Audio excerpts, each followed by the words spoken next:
Let me find this story. Hold on. I want to start off with this. Hi, Charlie. How are you, by the way? Oh, I'm doing just fine. Working diligently away here to secure a very sensitive server that could... keep it in the bathroom. Yeah, keep it in the bathroom. Oh, no. In this case, it contains highly sensitive information that could impact the entire world. Of course, I speak of the Ashley Madison adult site server. Oh, yes. Absolutely. Too funny. Oh, okay. Now, here it is. This is from Russia Insider. Not sure of the original source. Moscow's top man in Donbass says all-out war will start soon. I believe him. I believe he is correct.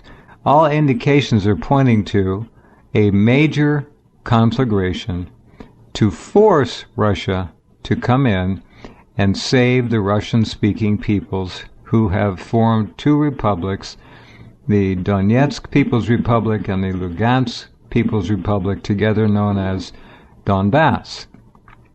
Now, he said, let's see, I don't think this is going to be in English. Let's find out. See what he says here. I doubt it. It's subtitled. Еще хотел бы отметить, что расслабляться не стоит, достижения достижениями, но та ситуация, которая складывается на фронтах, можно сказать смело. He says, the situation that is developing at the front lines, I can say clearly, it shows that the enemy is ready for an attack. I'm reading the subtitle. Она четко показывает, что противник готов перейти к наступлению. He went on to say, all the, quote, music, the shelling that you hear every evening, you clearly understand everything what is going on. Ну, музыку, которую вы слушаете каждый вечер, вы все прекрасно понимаете, что происходит. На сегодняшний момент на линии фронта нам... As of today, on the front line, we are confronted by about 82 battalions and tactical groups. Противостоят порядка 82 батальонов тактических групп. Численный состав порядка 65 тысяч человек. Personnel estimates are about 65,000 soldiers. Передовые подразделения развернуты... Forward units deployed in an attacking manner, therefore, elicit expectations that it will end. It will not end peacefully. We have. I can't quite read it. I'm sorry. It's clipped off. All right. You get the point, Charlie. They are expecting. Did I say 82 battalions or 62? Doesn't matter. I believe it was 82 battalions and combat units. But correct. That's a lot. How many in a battalion? It could be. It can vary anywhere from 700 to about 1,200 men. Okay. All right. So 65,000 soldiers. You're right on. The question I had, and I was trying to figure this out: could Putin fight to help if there was a massacre going on in there? That is the intent of Kiev, to massacre those people. Could he fight? Now let's not take sides or anything here. I mean, just theoretically, militarily, that's your forte. Could he fight a defensive counterattack without crossing the Ukraine border by using the Iskander, the Grad, Air Force standoff weapons, S-400s? Could he do it without crossing the border? I think he could, to a large degree. No, I'm not very, saying... very easily. The Soviet military... It's not Soviet. Well, I still refer to it as it is still, in my mind, because they still use the same tactics, they still have much of the same Understood. Okay, understood. All right.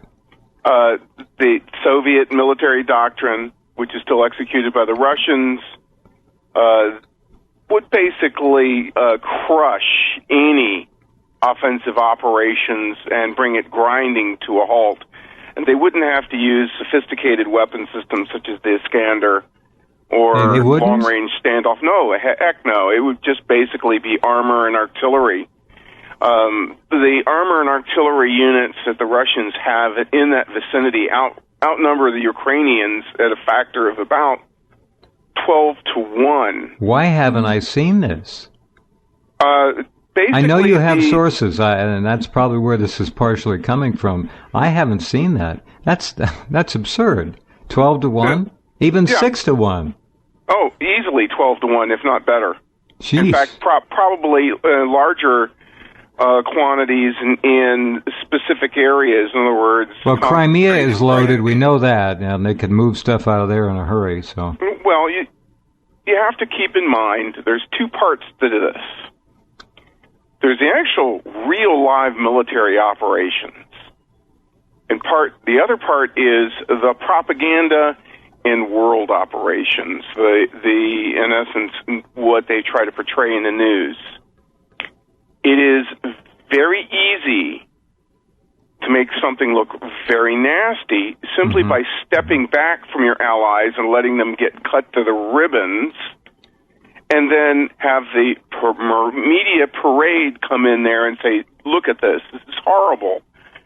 Meanwhile, you can bring out your massive armor and artillery units and roll right over top of anybody else who happens to be in your way. Understood. Yeah. So, and the real problem that the Russians are facing right at the moment has absolutely nothing whatsoever to do with military equipment, the equipment on scene, the tactics, or the systems. 62 battalions and all that heavy armor? 82 Ukrainian battalions facing them. 65,000, right, whatever. 55,000 troops is hardly one army for the Russians. Okay, the Russians have 5 army groups in the region. Wow. And, we're talking a single army group would actually outnumber the entire Ukrainian military by a factor of almost 2 to 1. You mean Kiev's crack troops would be mutilated? They're outnumbered. They're outclassed. They have much more antiquated equipment. They're not as well trained. They are the only reason that they have been able to survive so far is they've essentially dug in defensive positions instead of taking offensive operations. Where we've seen these little artillery trades that go on and off and raids back and forth. Got it. Again, this is kind of like World War I. You're going to raid the other guy's trench to get intelligence. You might gain a couple of yards, but you're not going to get a lot out of it. So it's a tit-for-tat, sort of a propaganda game. What's really affecting the Russian military operations at this point is funding. And I have to fall back on Napoleon's doctrine. Amateurs talk tactics. Professionals talk logistics. Good, funding is the driving factor, and the falling price of oil, the collapse of the ruble, the collapse of the Russian markets has actually affected their military operations in Ukraine and in other regions much more dramatically than negotiations or the ongoing tactical operations on site. If you don't have the bucks to pay your troops, if you don't have the dollars to buy the fuel they should and the talk beans, to the Federal the butter Reserve. and the bullets, they just order it printed up, and there it is. Well, that doesn't work so well. When you're dealing with bullets and borscht and blood that has to be delivered on site in order for an operation to continue, it takes a lot of cash on hand. That's a fact. Wars are a very expensive proposition. So one of the things that we're seeing right now is the Russians are executing what we call a guerrilla-style war on the cheap. What they're doing is biding their time, waiting for the Europeans to be distracted by other issues. They know that the Ukrainians like their prime minister is going to Brussels with his hat in hand. Rats in Europe. Hand out. The rat is leaving. He's going to go back to Brussels. Well, I wouldn't say he's leaving. What he's doing is he's going trick-or-treating. If they're going to give cash to Greece, why don't they just give some to the Ukrainians? I ran the story today that he was leaving because he was not Ukrainian by birth and was going back to his homeland. No, he's just more or less going to meet with the European leadership and so this is just more funding. This is just a money trip. Okay. This is nothing. And again, when we talk about all of these issues that come around into a circle, your budget, your wallet defines how you fight, when you fight, and where you fight. And the issue that both the Russians and the Ukrainians are dealing with, we have the Crimea, we have Donetsk, we have several other locations that are ongoing. These are low-level grinding operations. We see 10, 12 people get killed in artillery exchanges. The PR comes rolling out. We had the PR last week talking about the Indonesian airliner and all the evidence that they brought out from its shoot-down. Okay, again, what is currently tapering off Russian operations in the region is his budget is getting stretched. He wants to spend money on other things. A real good example is the Russians have a dozen or so Tu-160 blackjack supersonic they're going to upgrade all of them, right? Well, what he wants to do is he wants to restart the production line and produce another 12 at least, if not more. And he needs to re-engine the ones that are currently in the inventory to keep them flying. All the ones that he has in the inventory, exactly. There's only about a dozen. That's it? Oh, yeah. Very limited production How many run. B-52s do we have? Oh, probably somewhere between 70 and 90 or so. And that's an active service. We could easily activate an equal number of those. But you got to remember, the B-52 has been around since the 1950s. We have grandkids flying the plane now of the original pilots. It's amazing an airframe can withstand that much stress and stress. The B-52 was well over-designed for what it... In fact, what they're discussing right now is re-engineing it. Again? Well, the engines that are currently in it are leftover engines from the F-100, again, at 1960s, 1950s era turbojet. No kidding. Oh, yeah. Are they like brand new, still packed in Viscoline or something? Many of them were mothballed. I'll be damned. Literally right off the production line. They've been sitting in the desert. Yeah, I got it. Yeah.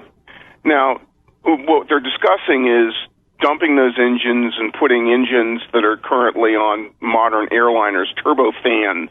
Turbofans are much more efficient, would give it a better top speed, and they would also give it a longer range and heavier payload. Who is this, GE or Pratt & Whitney? It could be either. Well, they'd be very happy to give the B-52s turbofan engines. Nice. Good you for can business. buy them commercially right off the shelf, okay? In fact, you could probably haul them out of airliners that are mothballed. And the Air Force has discussed this repeatedly. And, of course, we also have the B-1, which is a fairly close equivalent to the Tu-160. Swing wing, supersonic, long range. The Bone is a very excellent bomber. Highly underrated in our current inventory. What is it? Oh yeah. Again, we have about, I believe. Which bomber? The B-1, better known as the Bone, B-O-N-E. I didn't know that.